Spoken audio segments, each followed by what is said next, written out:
경행 저 물끄럭 들민 가정어젠 이제 망이다가 독백이 헛겁나덩 저 바닥에 강 던정하신 뒤 들레너 물끄럭은 안 들어그네 저 물터새끼 영 깅이만 이선한 거라에.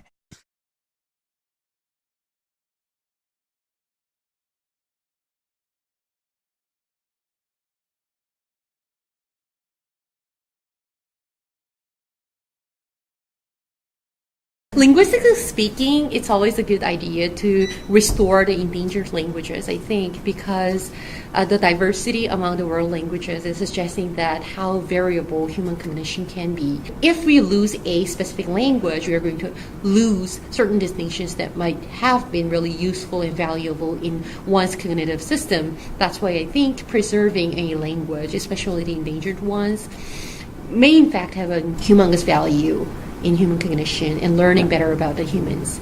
In general, endangered languages actually contain a lot of culturally specific terms that indicate perception of time and space.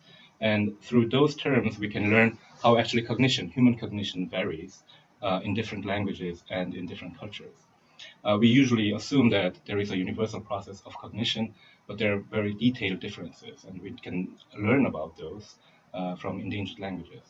And the endangered languages also contain a lot of information and knowledge about the environment and biodiversity in that local area. And those are actually irreplaceable. When it comes to the Jeju dialect, actually, there are a lot of trace elements that indicate the past form of the Korean language. 카이완, 카이완안, 카이오멘, 카이올거. 오면은 지금 걔가 오고 있다. 그러니까 영어로 치면 현재 진행인 거예요. 가이완 하면은 걔가 와서 있는 거예요. 그냥 단순 과거. 가이완안 하면은 걔가 왔다가 간 거예요. 과거 완료.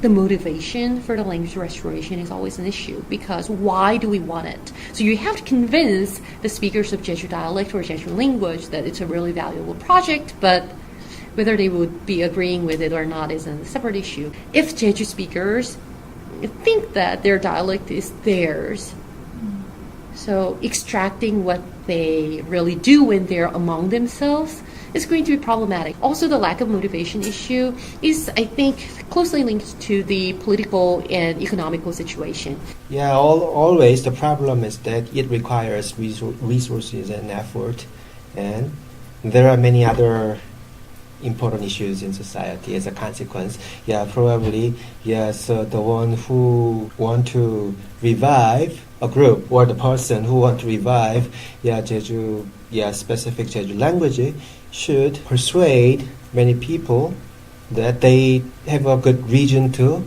contribute to the movement. I think that would be the critical.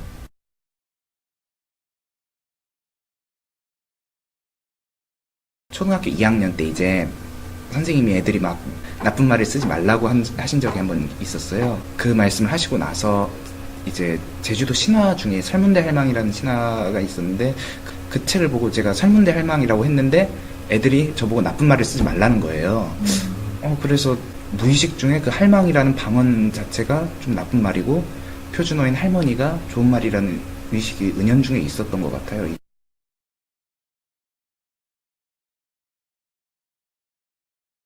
On the question of whether we should or if we could preserve endangered languages, I think that it is of course desirable if we could preserve those languages.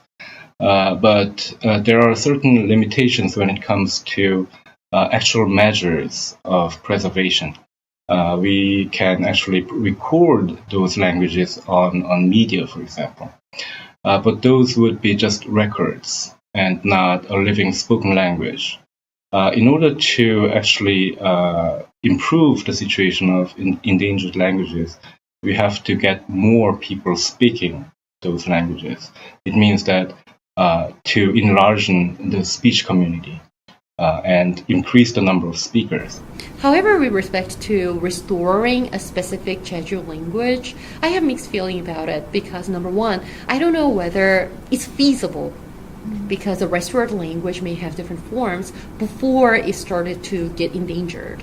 So how are we going to restore the exact form that it used to be like is kind of a time traveling, because most of the Jeju speakers, monolingual Jeju speakers, are after the childbearing age, and then there would be no monolingual speaker of Jeju dialect. So the bilingualism or the effects coming from other dialects or the other varieties of a language, for example, South Korean, may affect the value system that Jeju people might have had.